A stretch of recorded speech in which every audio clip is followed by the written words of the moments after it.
Good morning, Toronto. Good morning, Canada. Welcome back to BT. It is 8:48 on this Monday morning. I gotta be honest. This next story we're going to talk about here, on my bingo card of things that we were going to talk about in the show in 2023, this was nowhere to be seen, but we're going to talk about it. This past Friday in our House of Commons, an incident took place that a lot of the country here is talking about, so are we. The Speaker of the House apologized after the fact for honoring a Ukrainian veteran who it was later revealed fought for the Nazis in World War II. Now, this was Volodymyr Zelensky, the president of Ukraine, coming to our House of Commons in a fairly high-profile event. Speaker Anthony Rota invited this person, 98-year-old Yaroslav Hunka. Hunka was portrayed as a war hero. This is the standing ovation that happened across party lines. Everyone got up. Cameras really didn't go to this person in the balcony, but you can see the reaction there, standing ovation. It was later revealed he fought for a voluntary unit under Nazi command in World War II, responsible for the killing of a lot of Jewish people. The Speaker has since apologized, says he takes full responsibility. As you can anticipate here, the outcry has been incredible on this, with good reason. Today's House of Commons will be interesting. I want to go around the horn on this because I'm still trying to process what exactly this was here. Tammy, where are you at on this? Well, a lot of groups as well are looking for answers. How could this possibly happen? How are you acknowledging someone who you obviously haven't completely done a background check on?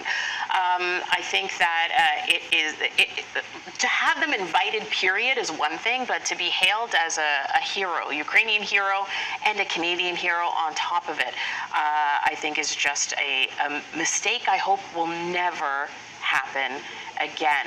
There have been statements that have been put out since then from both the Prime Minister's office as well as the Speaker's office. And the Prime Minister's office saying they had no idea.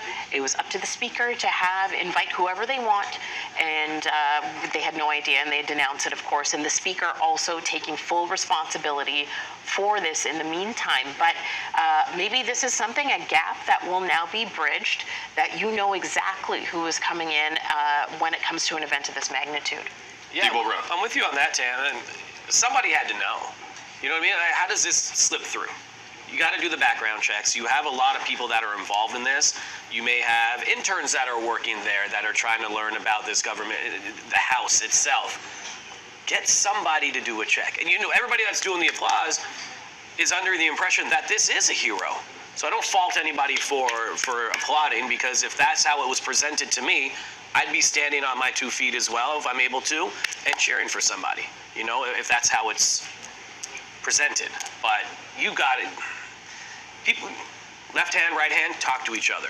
Yeah, there needs to be some sort of checks put into place. Yeah. And somebody did not do that very well. And, you know, there are silos that exist, but this can't be one of them. I mean, I think if there's going to be someone honored to that magnitude in the House of Commons, it seems like this is something that our ultimate leader should have an awareness of and have a sort of approval of to some degree. And I was seeing some tweets when this was sort of happening, or as this came out, from people who were there within the House of Commons, and saying, you know, this was at the end. We had a long day, and we were up applauding, thinking exactly as you said, this is fine. And now they're saying, oh my gosh, I can't believe this is something. You know, they're just embarrassed is not the right word. It's not big enough for them. Yeah, exactly. So it put a lot of people, including the country, in a very difficult position. Yeah, I'm trying to put myself in the place of an MP who really didn't know who this person was. From Anthony Rota's writing, by the way, for those who are wondering. I'm trying to put myself in there. I would be seeing a lot of shades of color today. I have to be honest with you. Here's what I think should happen today. Anthony Rota as Speaker needs to step down. That's a mistake I'm not going to let go. He needs to step down. Secondly, the Prime Minister's office that have passed the buck on this in every statement I've seen. I need like a 5 to 10 minute explanation from the Prime Minister today on this. Nothing happens in a ceremony like that without the PMO knowing. Nothing. The Parti Québécois, the Conservatives, Jagmeet Singh, no one has control over that. No one else has control over that. That's our Prime Minister, that's the Prime Minister's office, they're running that too. So I want an explanation from them, because that's ridiculous. Point 3, Google stuff. People around North America, within 3 minutes of that happening, went on Google and figured it out. I don't know what's going on in our nation's capital right now, but I've had it. And to everyone in the Liberal Party, I'm going to take a different route here. October of 2025 is scheduled to be our next election in this country, okay? I know there are people running the federal Liberals, and it's not just a cliche, you know, in the mahogany rooms with the cigars and the brandy who actually run things in that party. To all the people in that party, you are going to become third-party status in this election if this stuff keeps going on. This is an insult to a lot of people in this country on the eve of Yom Kippur. This happened on the eve of one of the holiest days on the calendar for a lot of Jewish people in this country. This is unacceptable, and stuff has to happen. And I don't want to see people hiding behind statements today. This is ridiculous, okay? I come out here and I rip on conservatives a lot. I can't let this go. This was lazy. This was ridiculous, and it put a lot of people in a bad spot, including Volodymyr Zelensky. I can't believe that took place, and there needs to be repercussions for that.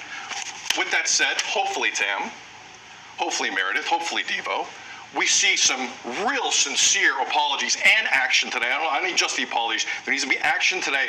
This is an international embarrassment for this country in a big moment, and there needs to be repercussions for that. Needs to be repercussions. Anyone want to follow up? I just want to say, when you mentioned the international embarrassment, it is something that has been picked up by news agencies right across the world. Absolutely. Sure.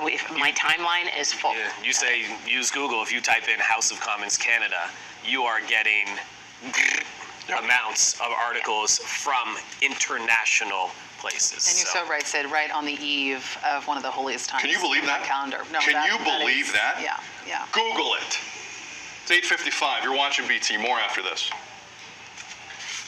Wow.